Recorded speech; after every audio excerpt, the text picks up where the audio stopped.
Welcome back, everybody, to another edition of the Fatboyz Dynasty Podcast. Coming at you live, as always, Bo and Brant. Coming at you on the Fantasy Holics Podcast Network. This show is a production of the Fantasy Holics Podcast Network. Obviously, we took a week off last week, Brant. Normal day that records Wednesday, Valentine's Day, Super Bowl hangover was real. So we thought we'd come back a little early this week on Monday, as we're putting this out February 19th. So we really haven't got a chance to talk on air, at least, about what happened in the Super Bowl. We've got some important dates that we're going to talk about, with the NFL offseason. Then we're going to play another little game this week. The Fatboyz have been playing some games here recently. Yeah, absolutely. The Super Bowl was a good one, definitely to watch. And like you said, we'll break that down here shortly. And then this week, I'm going to come at you with you did a who's who game last week, and I'm going to come at you with a little smoke and mirrors, a little a preview of back of what some players outperformed their ADP last year. And let's see if we think they were just popping smoke on us, or if they'll mirror that image next year, and where or what we would give up for them. Sure. Okay. All right. Well, Brant, I think we're going to go ahead and jump right into this episode today. I think we'll go ahead and start off talking about a little bit about the Super Bowl. And I don't know about you, but I ate a lot during the Super Bowl. My bib may still be on, but if they're not on, let's get them on. Let's get our bibs on and let's eat.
All right, so let's go ahead and start this episode off, Brant. Let's talk about it. Let's rip the Band-Aid off. We had what was a pretty much defensive battle first half of the Super Bowl to a fourth quarter where there were some points put up on the board. And then we go into overtime, and we see Patrick Mahomes get his third ring with the Kansas City Chiefs. Is it fair to say Pat is officially in the greatest of all time conversation, Brant? Yeah, he definitely should be in that conversation. He's ever since he's been announced the starter in Kansas City, he's been in the AFC Championship game every single year. He's been in what I think it was 5 Super Bowls. I could be wrong with my numbers. He's got 3 rings already. He definitely is worth talking about in that conversation.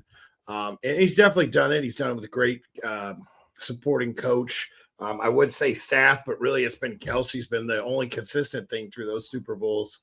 So yeah, you definitely got to start talking about him in that conversation. Absolutely agree. And then another part of it that on the flip side is you've now got Kyle Shanahan as the head coach of the San Francisco 49ers to have blown double-digit scoring leads in every single one of those games. Brant, what do you make of Kyle Shanahan as a head coach? Well, it's crazy because they had to make 2 outstanding comebacks to get that far into the Super Bowl, and then he kind of chokes it away in the Super Bowl. It's just what's going on? Why can't he finish it? You can't say it's because he doesn't use his running game. He has the best running back in the NFL there, and he rushed the ball 22 times. So it's not that he didn't use the running game. It's just, I don't know what it is. He just can't close it out the right way. And it's unfortunate because in my mind, he's been the head coach of some of the greatest teams to go into the Super Bowl, and he just can't finish it off. If it comes out as true, I know there's been a lot of smoke at this point about him not having his 49er players knowing the overtime rules correctly. That would be a pretty big blunder as well, if there does end up being any truth to that. I don't know if I like the firing of the DC as soon as the Super Bowl was over, who really kind of kept the clamps on Patrick Mahomes, and that San Fran defense was good all year. I'm not a Kyle Shanahan fan, as you can assume, Brant, because of what happened in 2016. Just run the ball with Devonta Freeman, and I have a Super Bowl championship that I've gotten to witness. But so, of course, I was rooting against him, and then the scapegoat of the DC afterwards just left a bad taste in my mouth. So yeah, I don't get it because, like you said, he kept the clamps decently on Patrick Mahomes. The running game, I mean, you're talking 18 rushes for Pacheco for 59 yards. The leading rusher was Mahomes. You pretty much shut down that running game for a 5-quarter game that we did see. And you got an interception on Mahomes. I mean, you can't keep Mahomes down. He went 34 of 46. So he did have good good line. But you can't hate on your defensive coordinator. They did everything they could. It just seemed to be that secondary that just couldn't get it done. And I don't think that's on the DC. I think it's the secondary. Absolutely. Overall, it was a good game, Brant. I think those of you who like defensive football, you got to see a little bit of that. Those of you that like offensive, you get to see that. People that were just there for the commercials and the halftime show were happy this year. It was one of the better Super Bowls in recent memory for me. So definitely a good contest. Definitely enjoyed watching this one. Yeah, absolutely. It was definitely a good contest. We kept the kids involved with some bingo. So it was definitely a good, fun time too. Absolutely. All right. So let's talk about some of these off-season dates that are going to happen here this offseason that are going to have some importance that is going to draw you back in, because we all know football's over. We have 29 Sundays in a row without football at this point, NFL football, I guess. But the saving grace is there's things that draw us back a little bit here and there, right? So I do want to preface this by saying all these dates we're going to talk about, if you want up to the minute news coverage on all these, make sure you're paying attention to that Fantasy Holics Facebook page. Those guys are beating out a lot of big names on Twitter. Those guys are beating out a lot of updates that you get from Sleeper, ESPN, things of that nature. So Fantasy Holics Facebook page and the website is your one-stop shop for all things NFL. So make sure you have liked and have subscribed to that page. Yeah, absolutely. And the website's getting going right now too. The Fantasy Holics website, which you can find through the Facebook page. They're definitely on top of a lot of things, getting information out. And the off season, if you really look at it, almost starts tomorrow. I'm going to kick it off with the first date. Franchise tag time is officially open as of tomorrow. Yeah, and there's some big names out there. We've already seen speculation on T. Higgins potentially getting franchise tagged. There's Danielle Hunter may get franchise tagged. Or Josh Allen out of Jacksonville, the edge rusher there. So there's some big names. Saquon Barkley could be tagged again. So there's definitely names to be mindful of that have some fantasy implications there.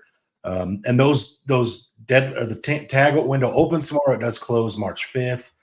For teams to place that tag. Now there's a later date for players to sign those, but that's when the deadline passes. So if T. Higgins isn't tagged by the 5th, then it starts to get really interesting, right, Brant? Yeah, absolutely. Go ahead.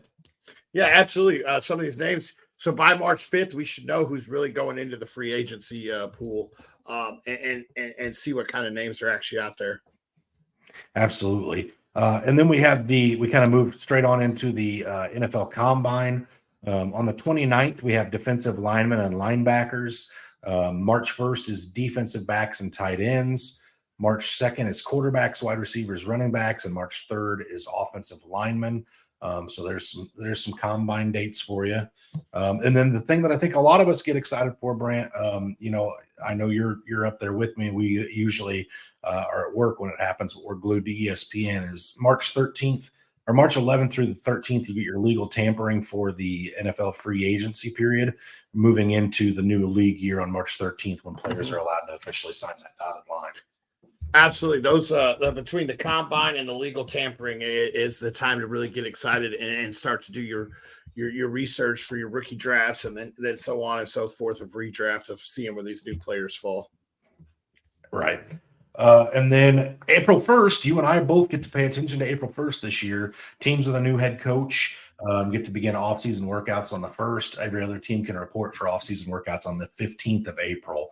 So definitely some big dates there. And then that leads us right into Christmas for NFL teams. April 25th through the 27th, we have the NFL draft branch. So there should definitely be some busy times happening here between tomorrow of the 20th all the way up until, the day before. We'll see some trades probably happen. It'll be interesting to see what Chicago does with their picks. So we got some stuff coming there, which Last year we had live coverage of the draft with you with your boots on the ground. I think this year you and I will probably cover the draft live, but there won't be a Fat Boy in attendance this year. No, I avoid Detroit like the plague. Nothing against the Lions. I just don't think I'm the guy to be up there in Detroit. So I will be boots on my own ground here in a house during those dates. I'll be excited. I'll be glued to the TV, definitely ready to be watching it. Absolutely. May 2nd is the deadline for teams to pick up the 5th-year option for rookie contracts. Those players selected in the first round. Again, there'll be some big names there. And then early May is expected to be the full schedule release. We can start talking about matchups that we really like. We'll be able to see who's playing overseas at what games. I know we know some of the home teams for those away overseas games, but we got to figure out their opponents for some of those as well. Late May, early June, OTAs will begin for a lot of these teams. And then mid to late July, you'll start seeing training camps open. So really, again, there's a very short off season. If you really aren't a diehard NFL fan, you can probably get by with sleeping on football from the Super Bowl until the draft, the NFL draft, but then it picks up and steam starts rolling, Brant. Absolutely. And once that draft really hits, it just rolls. It just rolls. And the next thing you know, you're in preseason games, you're getting into your fantasy drafts, and then all of a sudden the season's back. So absolutely, the times will just start rolling, and it'll be back before you know it. It will. It certainly will. It felt like it was super short this year. I remember last offseason, I just couldn't wait. And then it felt like it was like, man, it's already week 10. Man, it's already week 15. We're almost over. But we had a great playoffs this year. Everything was good. So it was a good season. Can't wait till next year, Brant. Absolutely. Let's get into this smoke and mirrors, if you will, a little bit here. And just to set the table, last week, or 2 weeks ago, last episode, I'm sorry, I kind of come at you.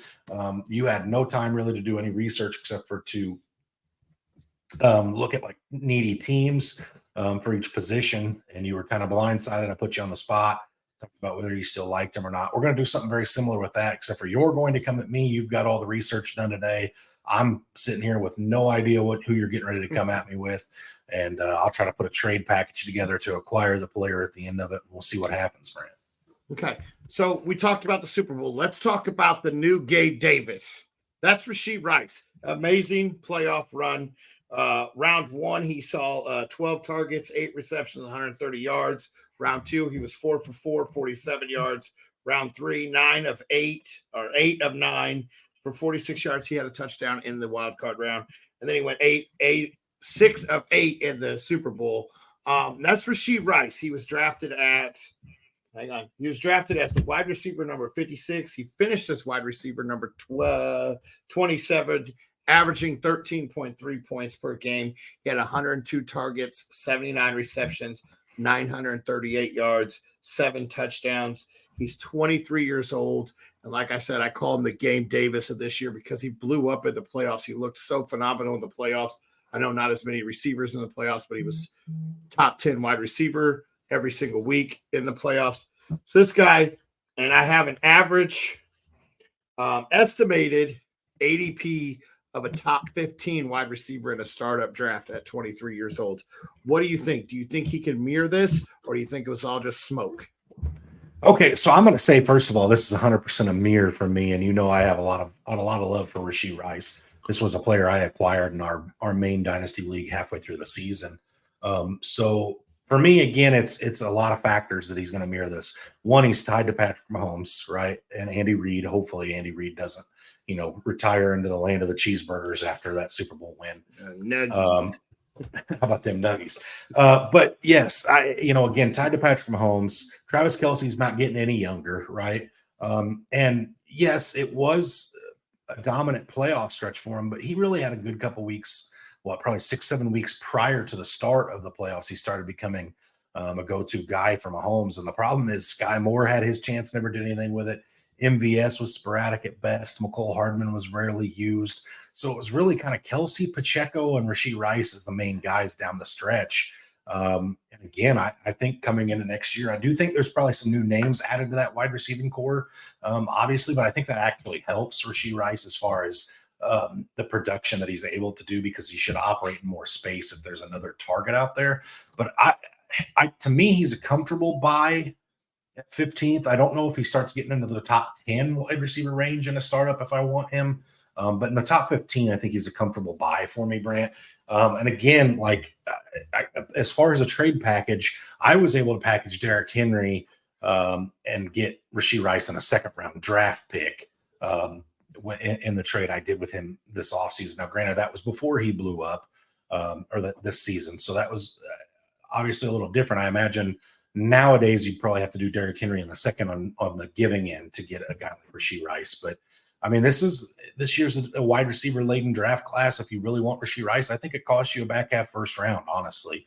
I think that's about where I'm at with this in a rookie draft. If you don't like, Keon Coleman or, Xavier Worthy or any of those later first round wide receivers that are coming out in this draft class, I think it probably cost you one of those to go take a gamble on a guy like Rashee Rice. Okay, absolutely. I definitely think this is a buy spot here. I do think he's going to be one of the targets, one of the main trade targets. I do think they add a name, but I don't think they add a big name. I think they try to address some other needs prior to adding another wide receiver. So I'll stick to that. I'm going to stick to that position group with wide receivers. And let's go with Puka Nacua. He was drafted outside the top 50 wide receiver. Every single wide receiver on his team almost was drafted above him. Van Jefferson was there prior, Tutu Atwell was drafted before him, and then you had Puka Nacua outside the top 50. He finished as wide receiver 4, averaging 17 points per game. He had 105 receptions, 1,486 yards, 6 touchdowns on 160 targets. He's 22 years old. I have an estimated ADP of, this is what I think where he's going to end up, late first, early second round draft pick, because I do think that a lot of people are going to be feasting on this. Yeah, so I think, Brant, here's the problem with this for me. I'm going to say it's smoke because of the fact that I think what we saw last year was his ceiling. I think he's extremely talented. I think he caught a lot of people off guard last year. A lot of people, like, he was a 4th round rookie pick in our draft and was the pick of the draft. I mean, honestly. But I think the NFL world as well as fantasy world is going to catch up to him a little bit this year. I think that was great production from him. But man, you just had the Rams coaching staff just absolutely pillaged. There's going to be some turnover there. They don't have the draft capital to really add a whole lot. I do think Puka Nacua is still extremely relevant.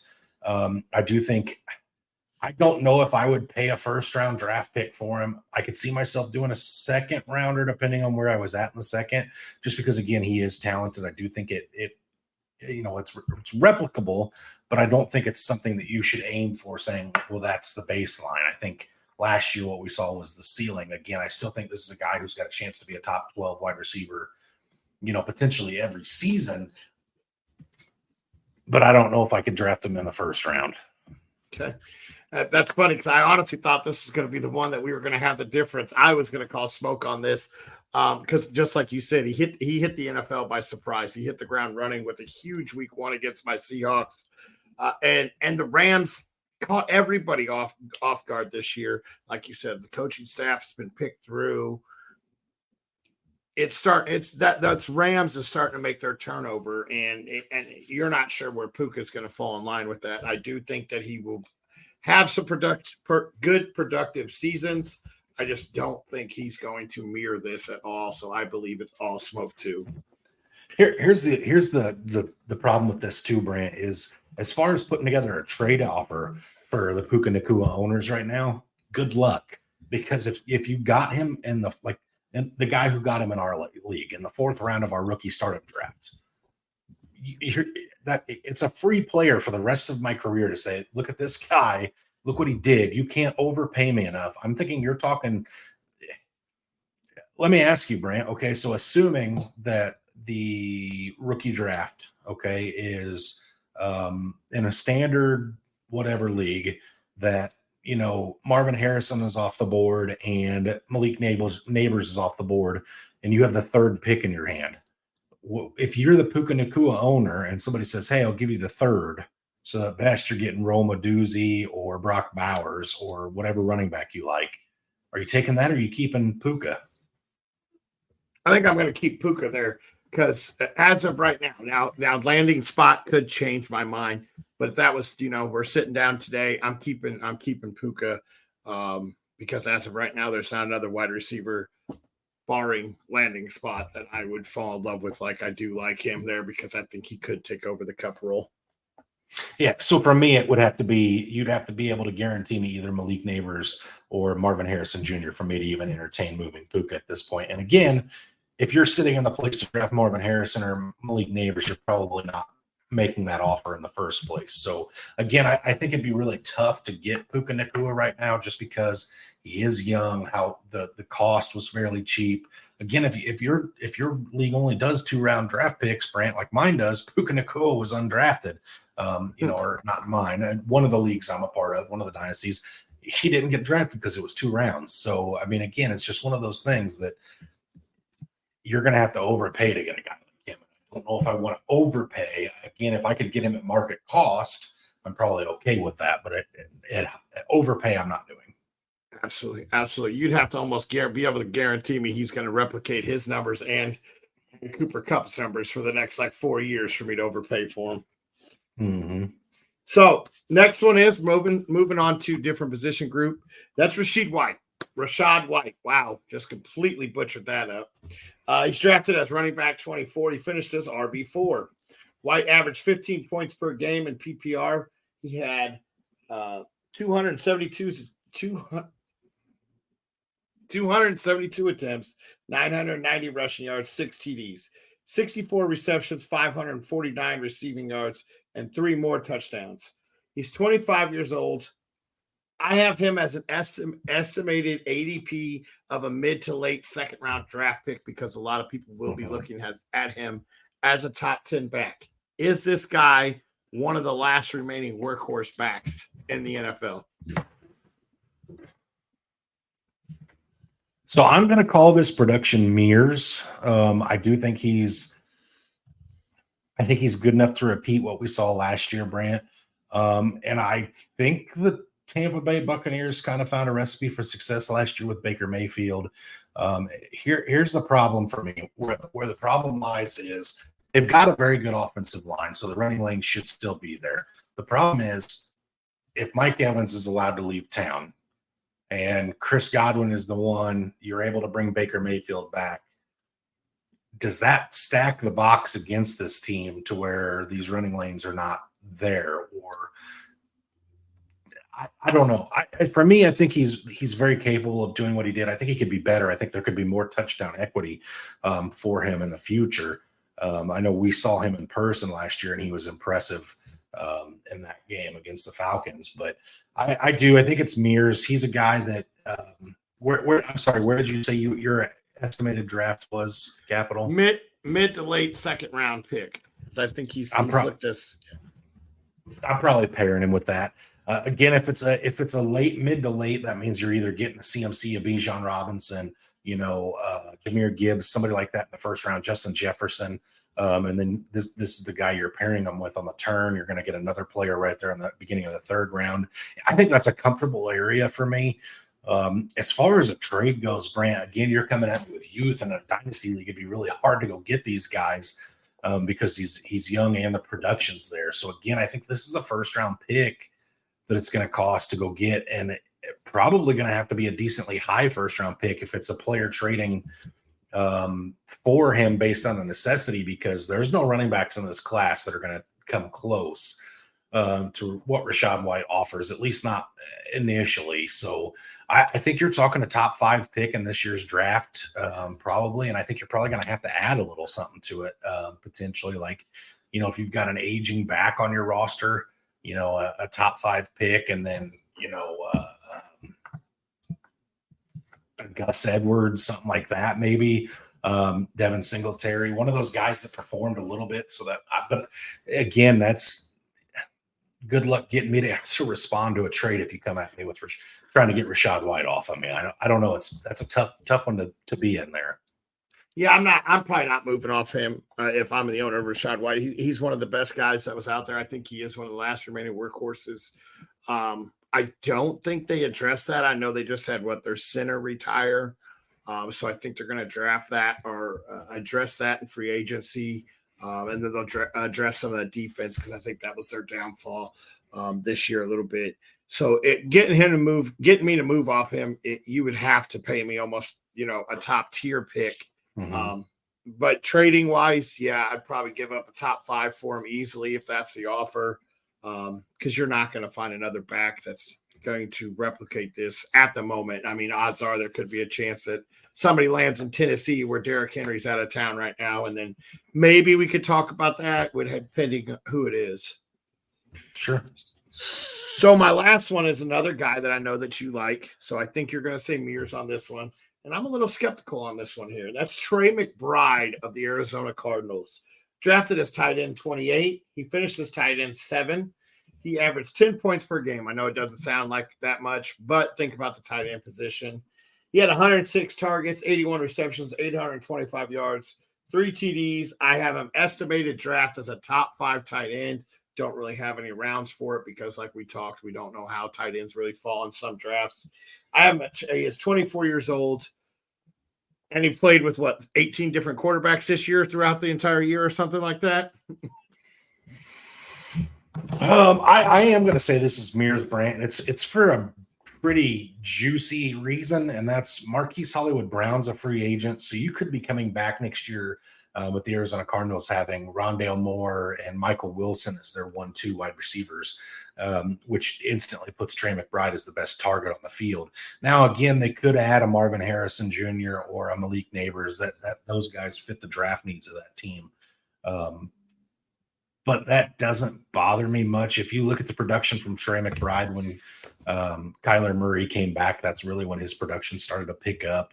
I do think you'll have a healthy Kyler Murray for a better portion of the season next year than did this year. So I do think Trey McBride's – I don't think we've scratched the surface with Trey McBride, if I'm being honest, Brent. The touchdown equity is going to go up. He's too good. He's complete. He's got all the skills that you want out of a tight end. He may not be that flashy, what we saw out of Sam Laporta, or ever get to a Travis Kelce, but I think this guy could be a Mark Andrews type tight end where he's the leading target guy for his team on a run first-esque or rolling out a quarterback picking up those yards himself kind of a team. But I do think Trey McBride, I think he could be better than where he was this year. And all that takes really is him doubling his touchdowns, going from 3 to 6. And you're talking about him climbing the ranks as a tight end. Okay. I think mine's a little bit of the same here. I'm going to say it's smoke and a mirror. I think he mirrors this next year, if not a little bit better production. But if Arizona doesn't improve, this is why I say it could also be smoke. I could see this being a complete overhaul from the front office down, starting not next season, but the year following when everybody's healthy. If they don't get better and improve, I could see this being a complete overhaul. Then you got a new quarterback coming in, new head coach coming in. Trey McBride could be a guy taking a back seat here shortly. I do think he's talented enough to mirror it next year, but I do believe that it's smoke because I don't think Arizona has enough on their roster to compete. So I think you're going to see a complete overhaul. And then you got to start looking at, okay, does this coach use tight ends? What's his history like? Does he only want blockers? So I do think it's a little bit of smoke. I think you can get one more mirror. And I honestly think when you come down to talking about trade packages, I think we'll be talking about a trade package for him next year on how to sell off on him when Arizona is doing a whole recall. So this is interesting. What if Arizona puts him up for a trade in Kansas City? He's like, well, our tight end, Travis Kelce, just retired. We need a new one. Oh, here's a 5th-round draft pick for him. And Arizona's like, oh, sure. And then you've got Trey McBride with Patrick Mahomes and Andy Reid. So, I mean, he definitely fits that profile. So, yeah, I see what you're saying because, the situation in Arizona could be so bad. But I do believe, and I'd have to be corrected on this, I did look into Kyler Murray a little bit this offseason or late in the season, wondering if he was an option as a trade for the Falcons. He's pretty well guaranteed to be on Arizona's roster for, I believe 2 more full seasons at the very least before his contract's even remotely close to cuttable. So definitely could be some continuity there to be able to be built. But yeah, you're right. Head coach could change again. GM could change. It could definitely flip the script on some things and make his value cattywampus. So I guess maybe he's a sell high if he goes off again this year. If you don't believe in Arizona, but so to go get him this year, just because the tight end position, Brant, evolved so much this year. You had Travis Kelce kind of come back to the pack. And then you had Sam Laporta, Dalton Kincaid, TJ Hawkinson, Mark Andrews. All these guys have really good seasons. David Njoku. I think it really probably brought down the trade market on tight ends a decent amount, unless you play in a tight end premium league. So I'm betting you could probably go after Trey McBride with a 2nd-round rookie pick if that was something you're wanting to do, or like a low-end wide receiver 3, potentially. I don't want to necessarily throw out any names, but I'm trying to think about, maybe a Rashid Shaheed type wide receiver. Just off the top of my head, I'm throwing out names of guys that, maybe Mike Williams is a prime example there. Quentin Johnston potentially, maybe. So you want to let somebody else wants to take a gamble on, that production increasing, and you want to go after the tight end. So that, there's names out there. Jacoby Myers would probably be another good flip for Trey McBride. So, or the aforementioned Tyler Lockett that we've talked about a couple times already on this show that's undervalued. Those could be all good pieces to throw out for a Trey McBride trade. Absolutely could be.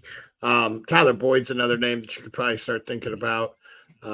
So there are definitely names to get out there and go get him. But I think he'll be a sell high starting next year. But we'll have to wait and see. Mm-hmm. We definitely will indeed have to do that, Brant. So I think that pretty well wraps up this week's episode. We'll be back again. Should be back next week, same time, same place, or back to our normal time, place on Wednesdays. And we'll probably have to talk about some franchise tags that have happened and what that does to value and what it does to the market. We'll get something interesting out to you guys next week. Probably try to stay away from a game for a couple of weeks since we went back to back here. But I make no promises because the Fatboyz like to play games. Absolutely. But as always, stay hungry and stay fat, my friends.